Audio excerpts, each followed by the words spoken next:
Je l'appelle cathédrale parce que nous l'appelons cathédrale, même s'il n'y a pas la cathèdre qui est le siège de l'évêque. Mais elle a un rang de cathédrale pour nous. D'abord, elle est immense, elle est magnifique, elle a un intérêt architectural extraordinaire. Mais il y a une chose qui me frappe, c'est que la différence quand vous voyez tous les projets qui nous arrivent par écrit, j'ai tout de suite dit ça, c'est très important. Parce que pourquoi cette église est si importante pour nous quand on doit choisir un monument emblématique par région, par aussi département, territoire, outre-mer, ça veut dire beaucoup pour les habitants. Et je pense vraiment que le lieu nous bien, que si on veut réconcilier les mémoires, si on veut faire l'union des gens, des cœurs, des esprits, ça passe aussi par le patrimoine. Le patrimoine est quelque chose de commun, que nous avons tous en commun. Ça raconte nos racines, 1807, les dates que M. le maire vous avez égrenées tout à l'heure. Eh bien, ces dates nous racontent notre histoire, l'histoire des habitants de Pointe-à-Pitre, mais aussi de nous autres qui habitons la métropole et qui nous sommes si proches de vous par le cœur et par l'esprit. Et donc, c'est la reconnaissance de ma présence. C'est aussi de dire, alors je profite d'un tournage pour l'émission de Village préféré en Guadeloupe. Je l'ai fait l'année dernière à La Réunion et l'année d'avant en Martinique.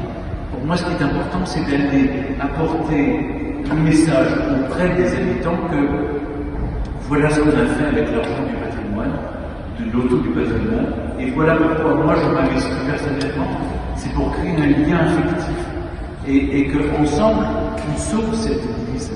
Elle m'a d'abord paru par sa beauté, son intérêt architectural, mais aussi parce qu'elle rayonne dans le cœur de tous les habitants de Pointe-à-Pitre. Et je me sentirais coupable si les habitants de Pointe-à-Pitre ne voyaient pas un jour cette église restaurée comme il se doit. Donc je suis là pour ça, simplement pour dire qu'on a commencé cette aventure ensemble et on va la continuer. Le loto du patrimoine n'est pas l'alpha et l'oméga de l'aide financière.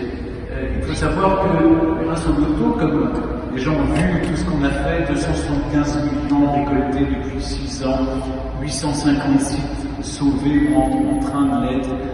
Bon, ça commence à faire un certain nombre. Les gens voient que c'est sérieux. Donc il y a l'État qui est avec nous, qui nous soutient à travers le ministère de la Culture notamment. Et je remercie Madame de la DAC parce que c'est très important. Vous savez, c'est compliqué. Alors à un moment j'étais à la Martinique et c'est vous, n'est-ce pas, qui étiez déjà là, je ne sais pas, et on disait mais la DAC est en Guadeloupe et donc on l'attend en Martinique parce qu'elle était enceinte, je crois, ou quelque chose comme ça. Et donc je me dis mais il faut la maison des Césaire, il faut la sauver, dépêchez-vous, etc. Donc c'est vrai que moi j'ai tendance à avoir cet esprit, je veux entraîner, je veux que ça avance. Je ne peux pas supporter que le patrimoine soit en dérédiction, que le patrimoine soit à l'abandon. Le patrimoine à l'abandon dans l'esprit des gens, c'est l'État qui nous a abandonnés.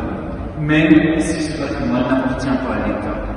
Et c'est la raison pour laquelle, avec la mission de Berne, on sauve toutes sortes de patrimoine. Du patrimoine qui est protégé, du patrimoine qui n'est pas protégé.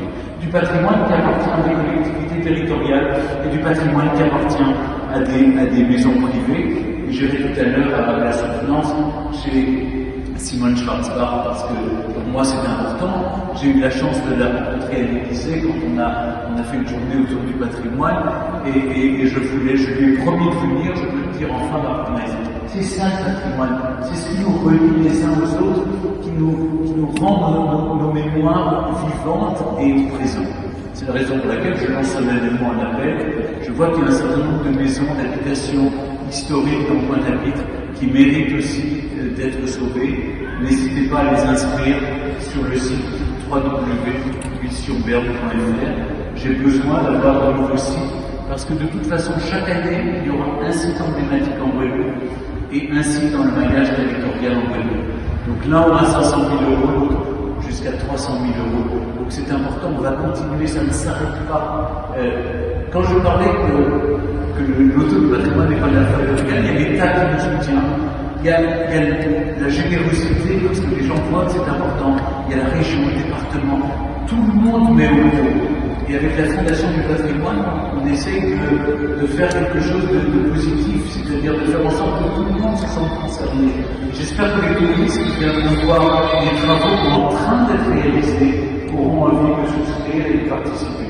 En tout cas, moi je ne vous oublierai pas, je reviendrai, je dis toujours, je viens voir les travaux parce que je veux pouvoir témoigner après de ce qu'on a fait de l'argent de l'auto du patrimoine. Je dois cela aux gens que j'ai essayé de convaincre en métropole et ailleurs pour leur dire donnez, participez, allez gratter, acheter des tickets. Vous savez, ça a été un combat qui a été très long à mener, mais donnez-moi raison de l'avoir mené ce combat. Et puis surtout, vous voyez, il y a une telle émotion dans cette église, il y a une telle histoire, il y a une telle architecture. Vous pensez que cette église, elle a résisté à tout. Elle a résisté au séisme, elle a résisté aux ouragans, à toutes les catastrophes qui ont infligé des pertes irréparables à la ville de Bretagne. Donc s'il est arrivé dans cette plage jusqu'à nous, on ne peut pas faire pire que les cataclysmes, que les ouragans ou que les séismes. Nous devons, on le doit pour les générations futures, la restaurer dans un meilleur état que l'état dans lequel nous la trouvons aujourd'hui.